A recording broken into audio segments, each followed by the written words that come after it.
Saudara ngikuti lewat Facebook saya, Instagram saya, mari kita belajar. Oke. Begini saudara. Otoritas, ya, otoritas. Muncul apa di benak kita? Otoritas. Ya, setiap kali kita mendengar kata otoritas, maka harus muncul di benak kita tunduk, submit, obey.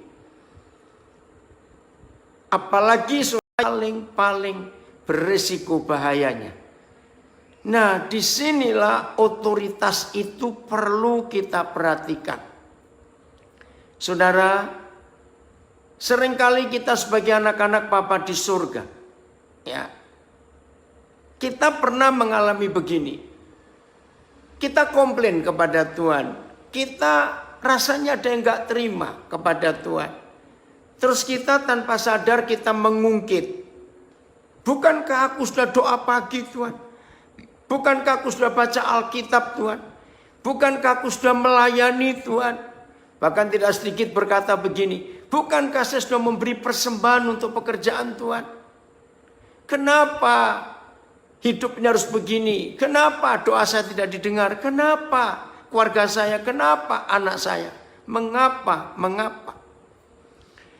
Saudara, hari ini kita akan belajar tentang otoritas ini. Betapa kita harus taat, ya, kepada semua peraturan yang sudah tertulis. Nah, ini yang kita harus kenali dalam kehidupan kita.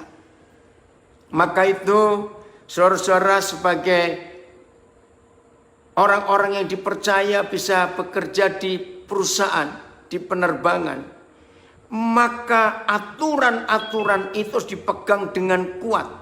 Karena penerbangan gak bisa dianggap ringan seperti transportasi yang lain. Bukan berarti yang lain lebih rendah, tidak.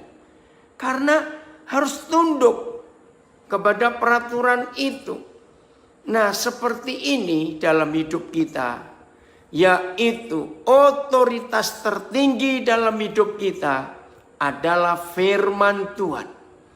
Saya ulangi lagi, otoritas tertinggi di hidup kita adalah firman Tuhan. Ini harus kita pegang dalam hidup kita. Ya, puji Tuhan kita punya firman yang tertulis. Ini sebuah anugerah Tuhan yang luar biasa. Sebab tanpa firman yang tertulis ini, maka kita tidak akan mengenal rencana Tuhan. Kita nggak bisa mengenal siapa Tuhan. Nah, firman itu. Mari kita baca ayat yang pertama. Yohanes pasal yang kedua, ayat yang kelima. Yohanes pasal yang kedua, ayat yang kelima. Oke, nah, maka itu di kokpit pesawat, di dalam pesawat selalu ada buku manual.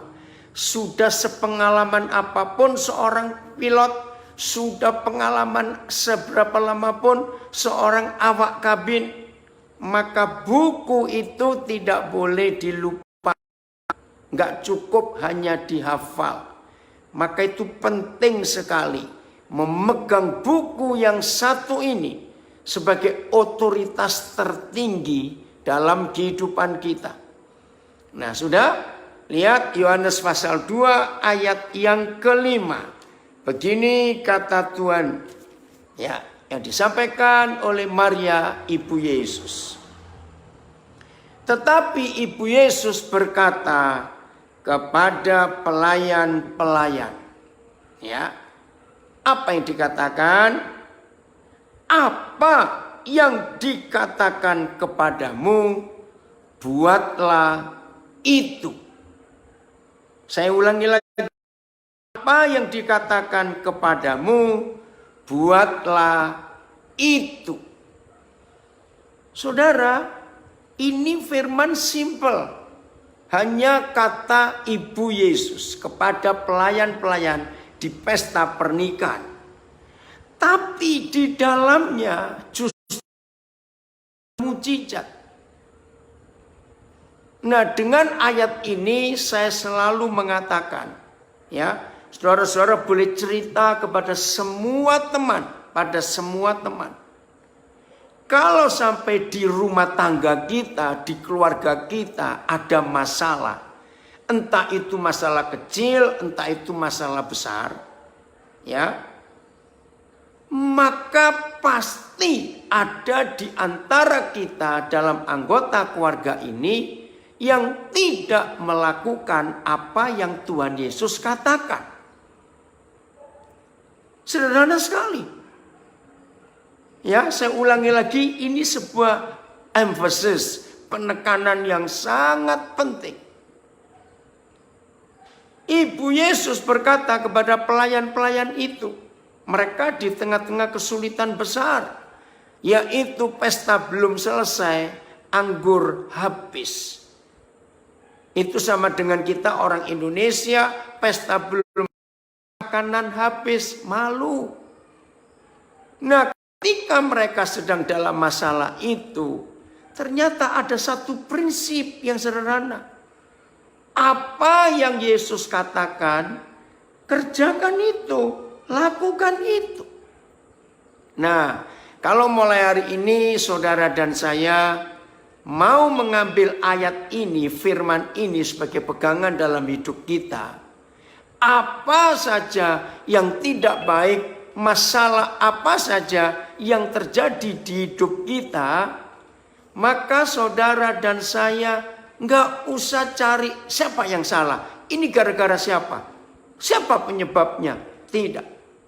Langsung masing-masing kita duduk di hadapan Tuhan, buka buku yang satu ini, minta Roh Kudus memimpin.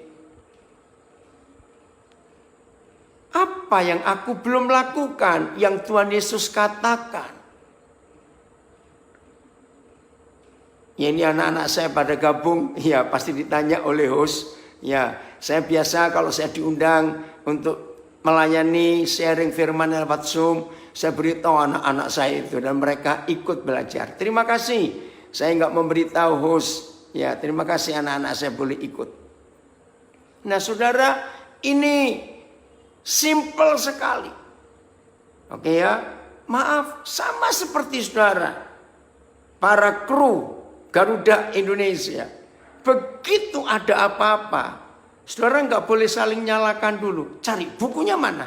Apa istilahnya ya? Logbooknya mana? Apa yang tadi kita nggak lakukan? Saudara, ini prinsip yang penting dalam hidup kita. Firman. Luar biasa kalau kita mau menuruti firman itu. Ya. Mazmur 107. Mazmur 107. Ya, ayat yang ke-20. Mazmur 107 ayat yang ke-20. Ini obat. Firman itu obat. Disampaikannya firman-Nya dan disembuhkannya mereka. Wow, luar biasa. Disampaikannya firman-Nya dan disembuhkannya mereka. Diluputkannya mereka dari liang kubur. Firman itu obat. Firman itu menyembuhkan. Kalau memang belum waktu Tuhan tiba untuk kita masing-masing, firman itu obat yang luar biasa. Saudara, inilah otoritas tertinggi dalam hidup kita masing-masing. Oke, otoritas tertinggi. Sudah? Nah, lihat Yohanes pasal 1. Ya, Yohanes pasal 1. Nanti kita akan simpulkan dari semua ini. Ayat 1. Yohanes 1 ayat yang pertama. Terima kasih Bapa, Engkau memberikan otoritas tertinggi dalam hidup kami manusia ini. Yohanes 1 ayat 1. Pada mulanya adalah firman. Saudara perhatikan, pada mulanya adalah firman. Jadi memulai apa saja dalam hidup, maka harus dimulai dengan firman. Pada mulanya adalah firman. Luar biasa Tuhan kita. Lalu ayat 3. Yohanes 1 ayat 3. Segala sesuatu. All things. Jadi enggak ada yang tidak termasuk dalam segala sesuatu. Ayat 3. Dijadikan oleh Dia. Dianya siapa? Firman. Dan siapa firman itu? Tuhan Yesus Kristus. Saya baca lagi ayat 3, saudara. Segala sesuatu dijadikan oleh Dia. Dan tanpa Dia, tanpa firman itu, tidak ada suatu pun yang telah dari segala yang telah dijadikan. Saudara, ini sungguh-sungguh luar biasa. Jadi firman, segala sesuatu dijadikan oleh firman. Tanpa firman tidak ada sesuatu yang jadi. Nah, inilah the highest authority in the universe. Otoritas tertinggi di seluruh alam semesta adalah firman. The word. Maka itu mari kita melihat kebenaran ini. Oke. Sekarang kita lihat contoh. Ya. Bagaimana firman ini bekerja? Masih ingat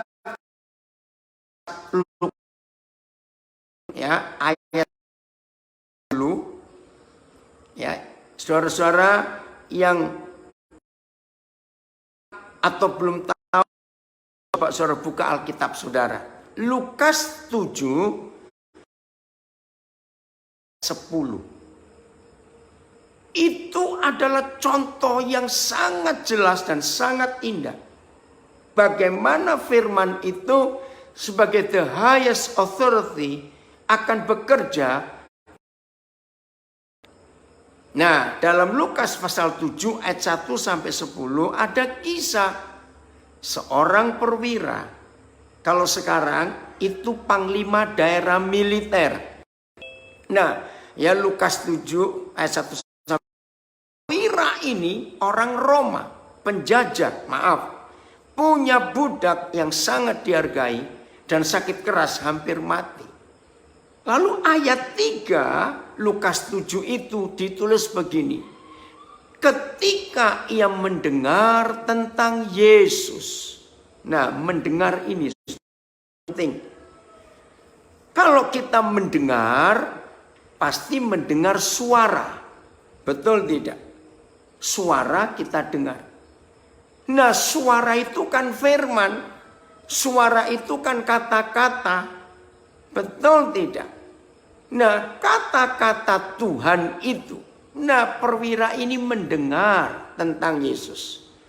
Nah, semua nanti saudara baca supaya tahu. Akhirnya dia suruh ya tua-tua Yahudi untuk memanggil Tuhan Yesus. Berangkatlah Tuhan Yesus ke rumah perwira, dia menghormati otoritas itu. Ketika Tuhan Yesus sudah hampir sampai ke rumah perwira ini, dia menyuruh sahabat-sahabatnya sesama perwira Romawi dengan pesan, jangan datang ke rumahku, aku tidak layak untuk menerima Tuhan, Master. Nah, saudara, ini yang luar biasa. Bagaimana perwira Yesus itu sebagai Tuhan. Ya, perhatikan bagaimana perwira ini sudah menempatkan Yesus sebagai Tuhan. Padahal posisi Tuhan Yesus sebagai Tuhan, ya perhatikan posisi Tuhan Yesus sebagai, betul tidak? Orang Yahudi aja belum mengakui dia sebagai Tuhan. Tapi perwira ini memanggil Tuhan. Saudara bisa lihat ayat yang ke-6 ya di Lukas 7 itu. Tuhan, aku nggak layak untuk menerima Tuhan datang ke rumahku. Tuhan. Wah, ini luar biasa, saudara. Nah, bagaimana perwira ini menghormati otoritas itu? Baca kalimat perkataannya ini di ayat 6. Saya akan baca. Lalu Yesus pergi bersama-sama dengan mereka. Ketika ia tidak jauh lagi dari rumah perwira itu, perwira itu menyuruh sahabat-sahabatnya untuk mengatakan kepadanya, Tuhan, nah ini yang luar biasa.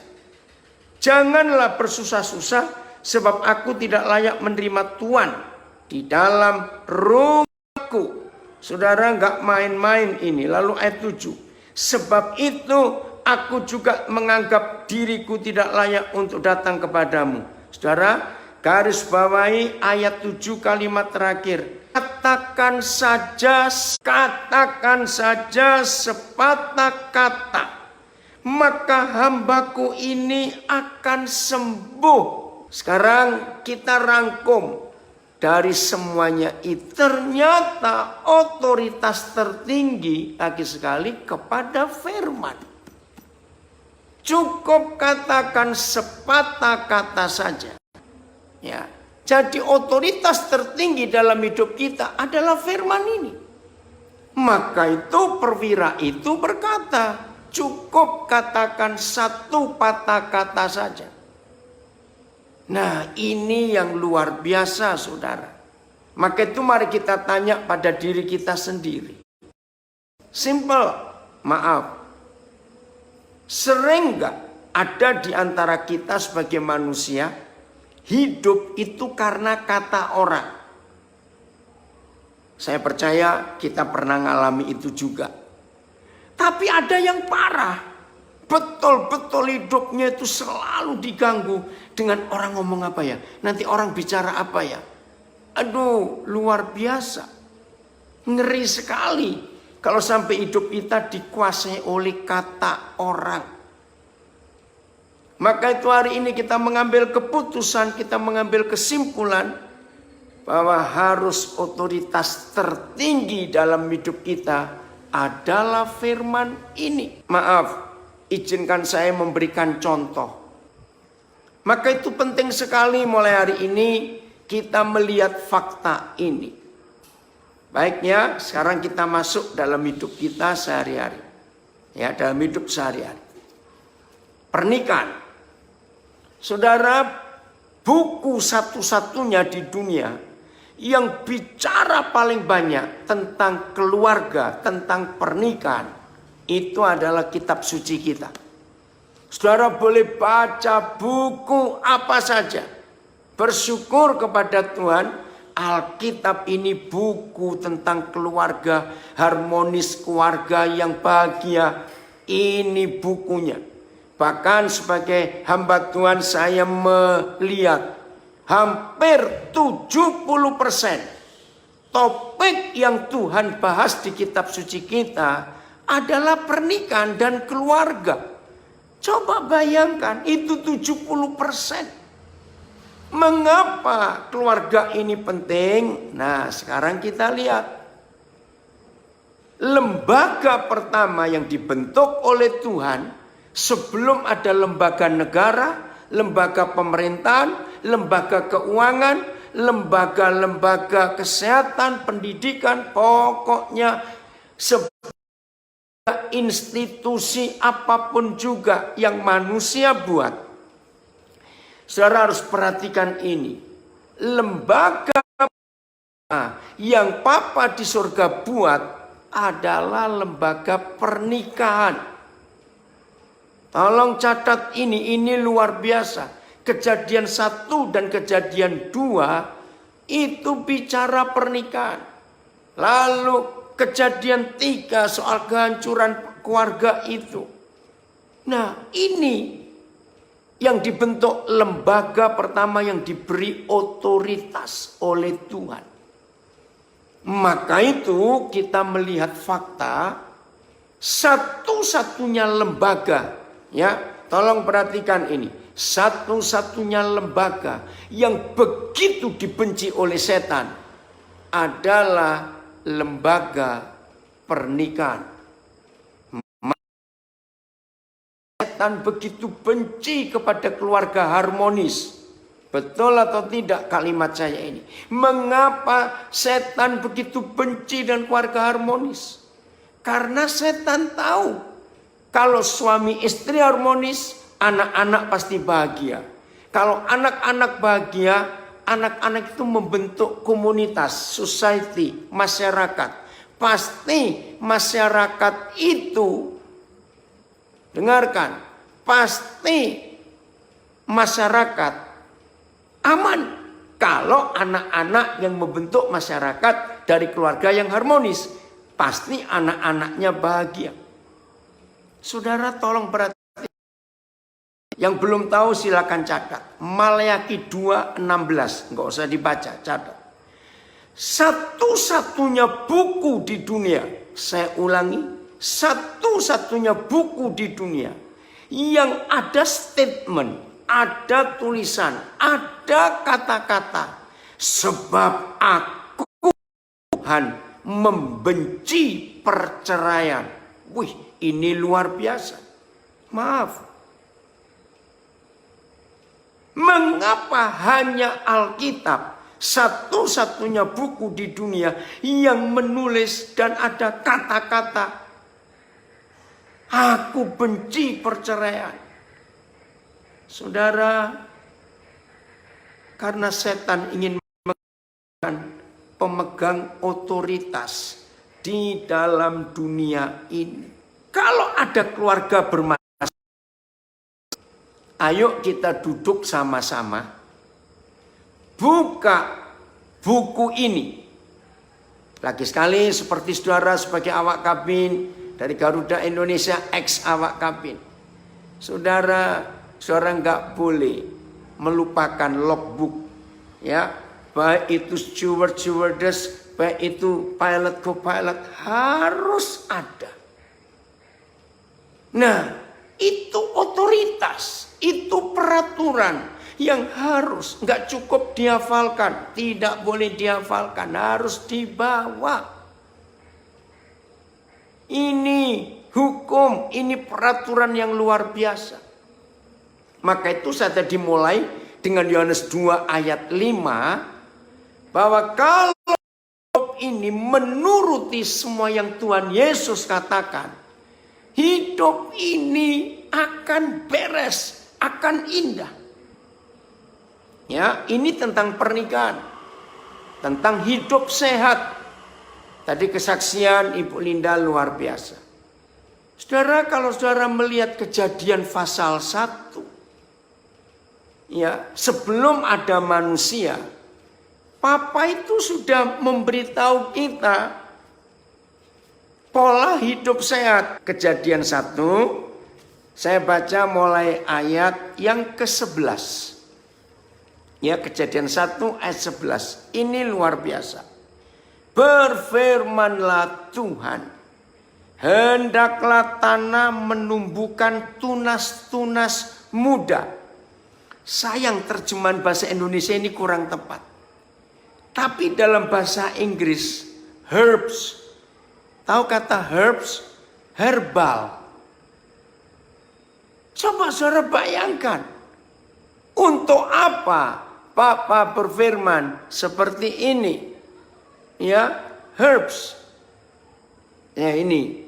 And God said, let the earth bring forth, grass, ya. The herbs, ya, the herbs, ya, ada herbal. Terima kasih Ibu Nelwan yang langsung mengeluarkan ini, King James. Ada nggak terjemahan yang lain? Oke, nggak apa-apa. Herbs nomor 1, oke, dan tumbuh-tumbuhan yang berbiji, biji-bijian, ini fiber, grain, ya. Ini biji-bijian, fiber. Keren gak Papa kita di surga? Lalu yang ketiga, segala jenis pohon buah-buahan. Ini pola hidup sehat. Ada herbs, ada green, ada fruit. Kita siapkan. Ini makanan kita. Ya, dan jadilah demikian. Tanah itu menumbuhkan tunas-tunas muda, herbs, ya. Ayat 12-nya, segala jenis tumbuh-tumbuhan yang berbiji, green, ya. Dan segala jenis pohon-pohonan yang menghasilkan buah yang berbiji. Ya, terjemahan apa ini, ya? Oke, ini luar biasa, firman. Ini otoritas tertinggi yang kita harus tahu. Masih pasal 1 ayat 29 dan 30. Kejadian pasal 1. Berfirmanlah Tuhan, lihatlah, aku memberikan kepadamu segala tumbuh-tumbuhan yang berbiji di seluruh bumi dan segala pohon-pohonan yang buahnya berbiji, itulah akan menjadi makananmu. Jadi sejak awal Tuhan sudah memberikan kita pola hidup sehat. Keren gak ini saudara? Nah, begitu pula Musa adalah orang pertama di dunia. Ya, tolong perhatikan, Musa adalah orang pertama di dunia yang menuliskan makanan apa saja yang boleh kita makan dan makanan apa saja yang kita nggak boleh makan. Jadi Musa ini orang pertama. Maka itu buku ini, Alkitab ini, catat, buku pernikahan, buku keluarga yang paling hebat, buku kesehatan yang sempurna, ya, buku umur panjang, macam-macam teknologi, kimia, apa saja itu ada di Alkitab ini. Buku hukum. Sebelum Musa menerima hukum, perintah 10 hukum itu di Gunung Sinai, maka di dunia ini gak ada hukum. Maka itu sampai hari ini di semua fakultas hukum di dunia, selalu nama Musa yang disebut. Sebab Musa ini orang pertama yang menulis tentang law. Maka itu Musa di agama apa saja, di negara mana saja, disebut the lawgiver. Orang pertama yang memberikan peraturan dan hukum di dunia ini, itu Musa. Saudara, izinkan saya ngomong yang kecil-kecil dulu ya. Oke. Dalam ilmu pengetahuan, sains selalu based on literature, literasi. Ya, jadi tulisan. Nah, ini hal kecil ya, sepele, tapi ini luar biasa. Maaf. Apa yang terjadi dengan kehidupan manusia di dunia kalau tidak ada sistem sanitasi? Pertama kali menulis ya, sanitasi itu penting. Nah, literatur tertua yang pernah ditemukan oleh manusia dan sampai hari ini belum ada yang lebih tua dari yang pernah ditemukan oleh manusia. Apa itu? Kitab Musa. Ini the oldest literature about sanitation. Jadi Musa yang menemukan pertama kali. Mari kita buka Ulangan 23. Ya, Deuteronomy. Ulangan 23 ayat 12 dan 13. Just a little things. Tapi ini penting.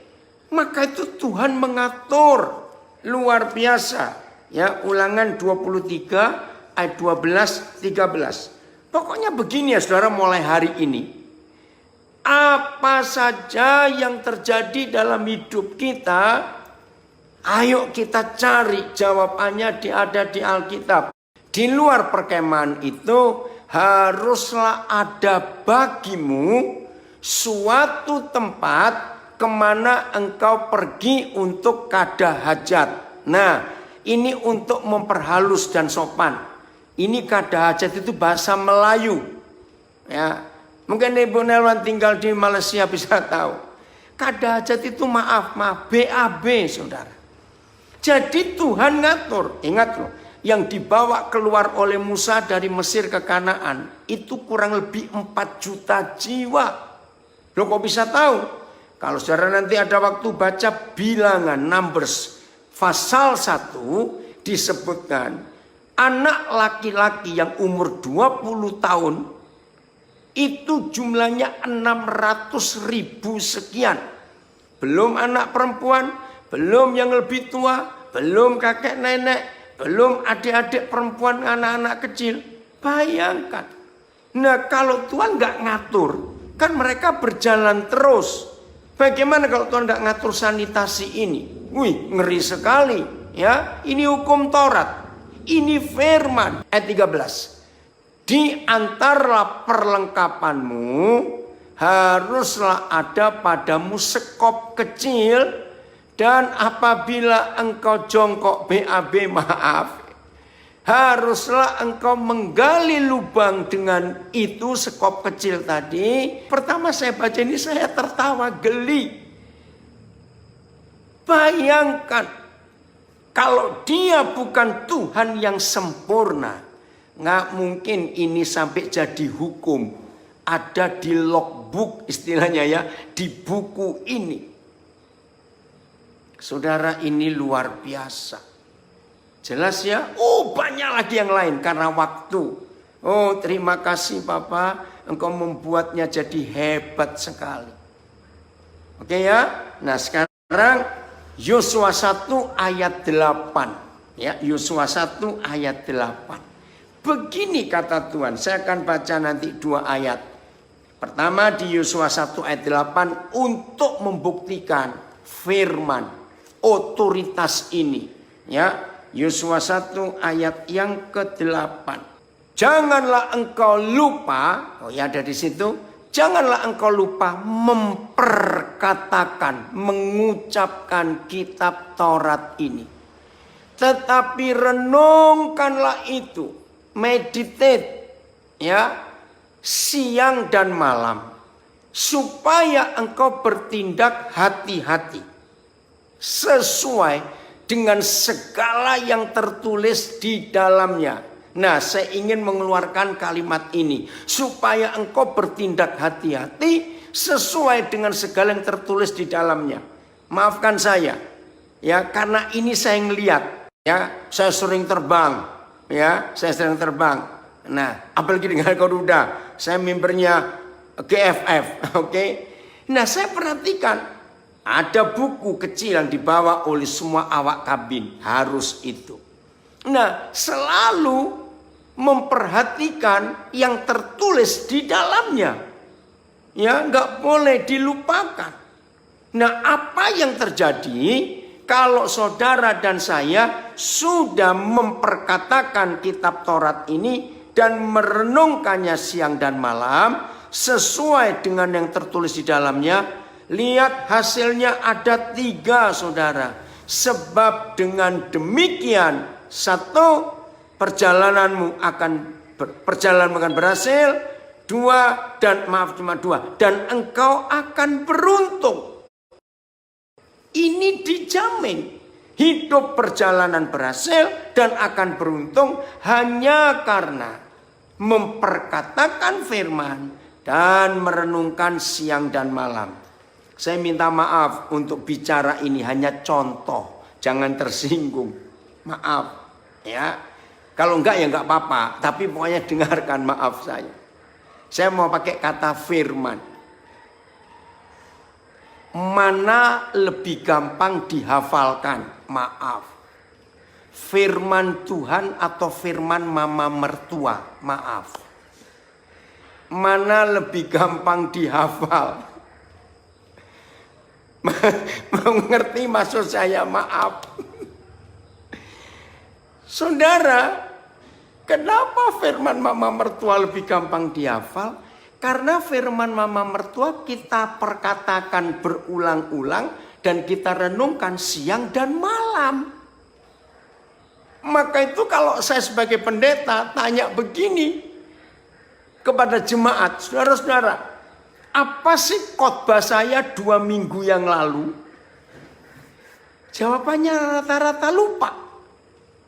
Tapi firman mama mertua 20 tahun yang lalu itu masih ingat sampai hari ini. Maaf. Betul nggak saudara? Karena kita memperkatakan perkataan itu dan kita merenungkan siang dan malam. Nah, inilah otoritas tertinggi firman. Mazmur 1. Ya, Mazmur pasal 1. Mari kita lihat ini. Mazmur pasal yang pertama. Sungguh Tuhan kita dahsyat, ajaib. Mazmur 1 ayat 1 dan 2. Ya. Ayat 1 dan 2. Sampai 3, Mazmur 1, 1, 2, 3. Berbahagialah orang yang tidak berjalan menurut nasihat, kata-kata orang fasik, yang tidak berdiri di jalan orang berdosa, yang tidak duduk dalam kumpulan pencemooh, kata-kata lagi. Ini yang berbahagia. Maka itu anak-anak kita, cucu-cucu kita harus kita peringatkan. Mereka itu duduk di mana dengan siapa, berdiri di mana dengan siapa, berjalan di mana dengan siapa. Itu yang akan menentukan masa depan mereka jadi apa. Tadi saya lihat para Bo bersama ibu, wah, punya junior yang hebat, duduk di bagian belakang main gitar lagi. Wah, Om bangga ya dengan kamu. Luar biasa. Nah, tolong beritahu anak-anak kita. Ayat ini penting. Hidup masa depan kita ditentukan sejak muda. Anak-anak itu saudara duduk di mana dengan siapa, berdiri di mana dengan siapa, dan berjalan di mana dengan siapa. Itu menentukan. Hebatnya firman Tuhan ini sederhana sekali. Berjalan dengan orang yang salah, hidup pasti akan salah. Lalu ayat 2 Mazmur 1 ini, ya, yang tetapi yang kesukaannya ialah Taurat Yahweh. Ini kesukaannya, otoritas tertinggi, firman Tuhan itu kesukaannya. Dan merenungkan, meditate Taurat itu siang dan malam. Nah, dalam bahasa Ibrani kata merenung itu artinya memama biak. Luar biasa, memama biak. Jadi diulang-ulang firman yang sama setelah kita dengar diulang-ulang. Maka itu sebagai hamba Tuhan saya melarang jemaat untuk membaca Alkitab ganti-ganti atau berurutan. Jangan. Satu bagian yang hari ini saudara dengar khotbah dan itu menyentuh hati saudara, ulangi tiap hari sampai merasa cukup. Nah, itu namanya merenungkan Taurat itu, memperkatakannya. Apa hasilnya orang seperti ini? Ayat 3 Mazmur 1. Iya. Terima kasih Tuhan. Ia seperti pohon yang ditanam di tepi aliran air, yang menghasilkan buahnya pada musimnya, dan yang tidak layu daunnya. Apa saja jaminan. Sama dengan Yosua 1 ayat 8. Maka perjalananmu akan berhasil dan hidupmu akan berhasil. Ternyata sama di Mazmur 1 ayat 3 ini. Ya, saya ulangi. Orang yang duduknya, berdirinya, jalannya di tempat yang benar, lalu kesukaannya ialah Taurat Tuhan, firman Tuhan, otoritas tertinggi, dan suka merenungkannya siang dan malam, memama biak, maka orang itu seperti pohon yang ditanam di tepi aliran air, yang menghasilkan buahnya pada musimnya dan tidak layu daunnya. Puji Tuhan. Nah, ini enggak layu daunnya, tetap berbuah. Perhatikan kalimat terakhir, apa saja yang diperbuatnya berhasil. Keren gak ini saudara? Wih, terima kasih Tuhan, terima kasih.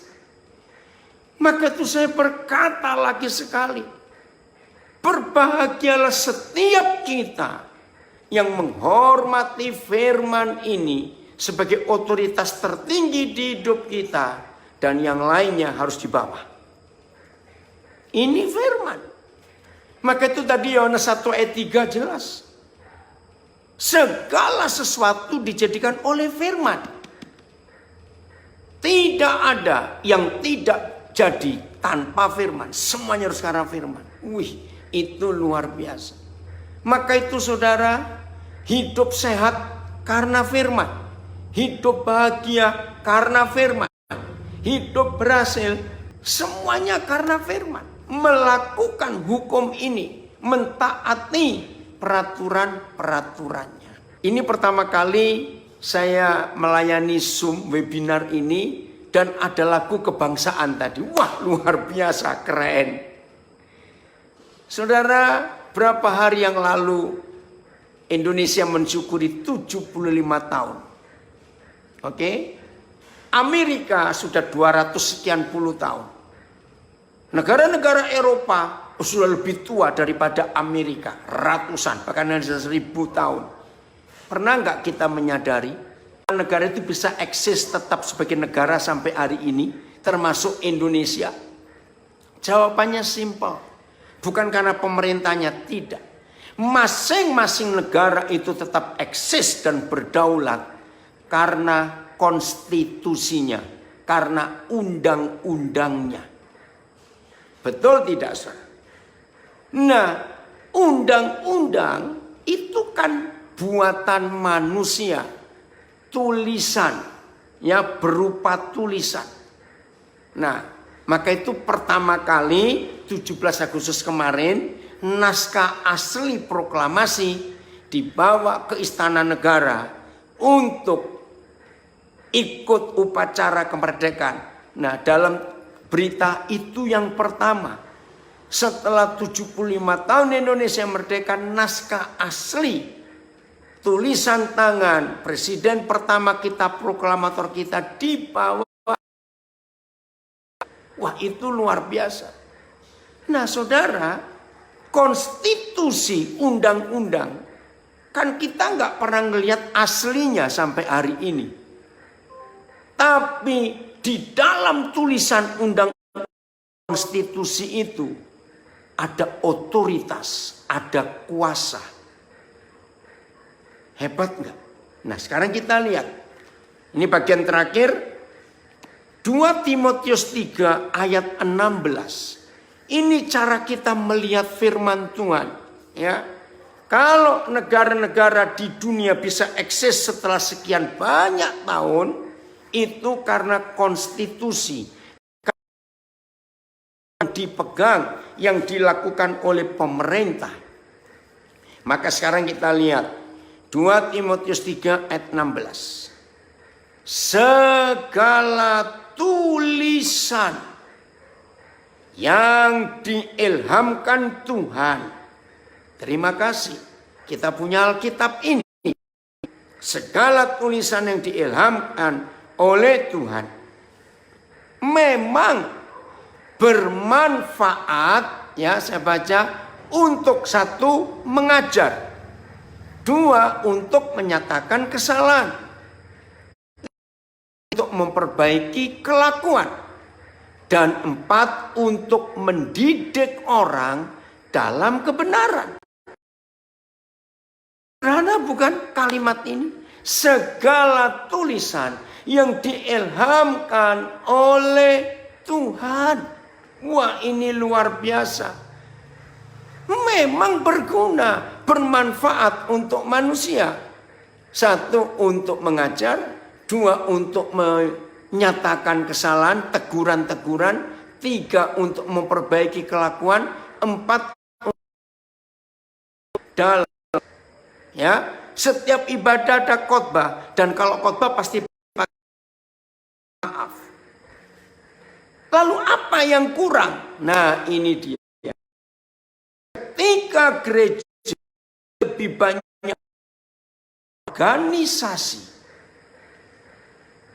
Aduh, saudara, Akhirnya bukan firman yang dikeluarkan, tapi peraturan-peraturan buatan manusia. Itu penting sekali dalam dan saya mulai hari ini melihat firman ini sebagai satu-satunya yang paling kehidupan kita, bukan yang lain.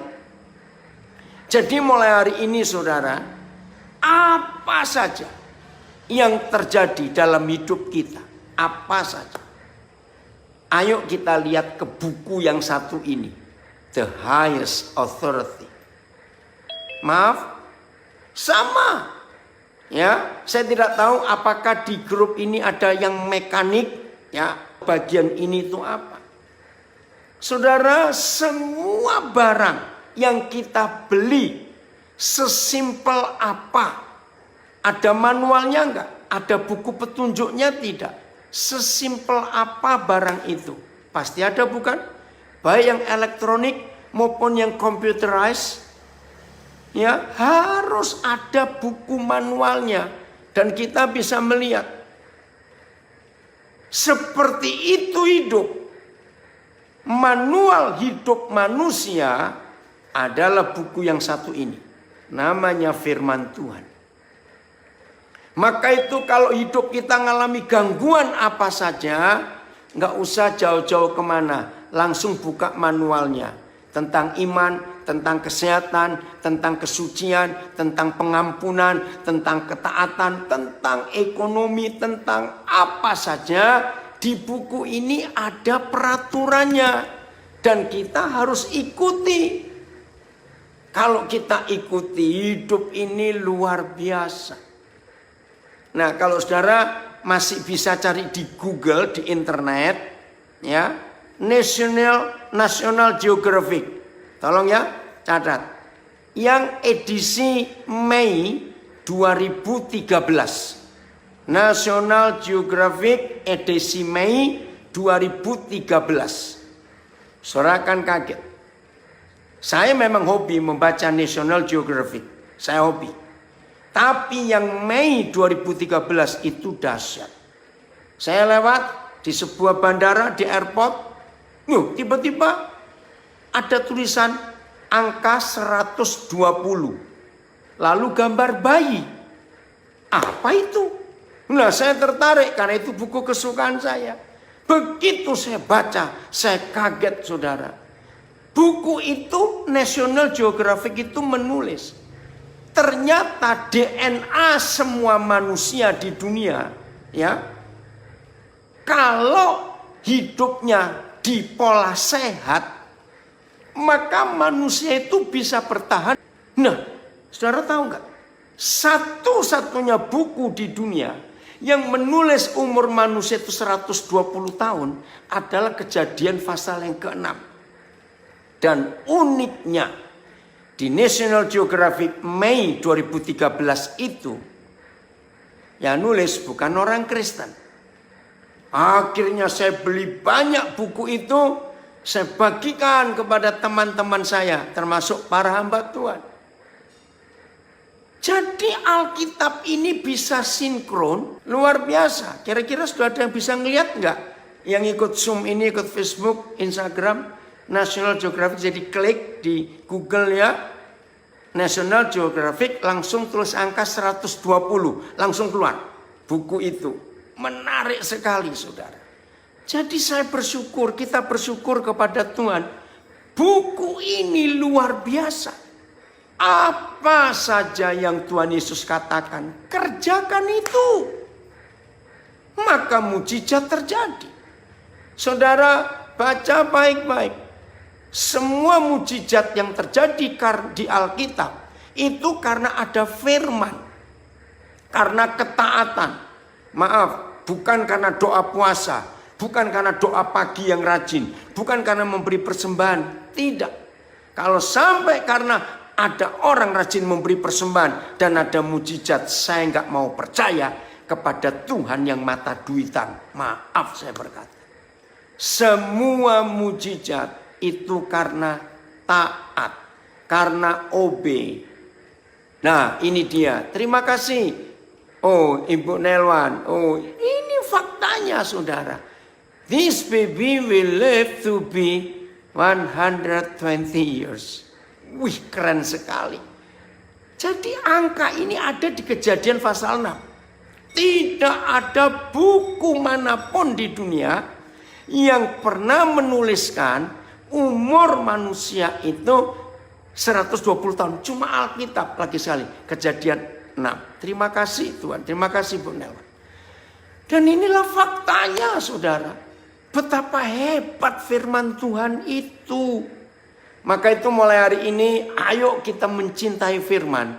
Bukan sebagai kitab suci sebuah agama. Tapi ini manual kehidupan kita. Dan semua orang boleh membacanya. Enggak cuma yang Kristen.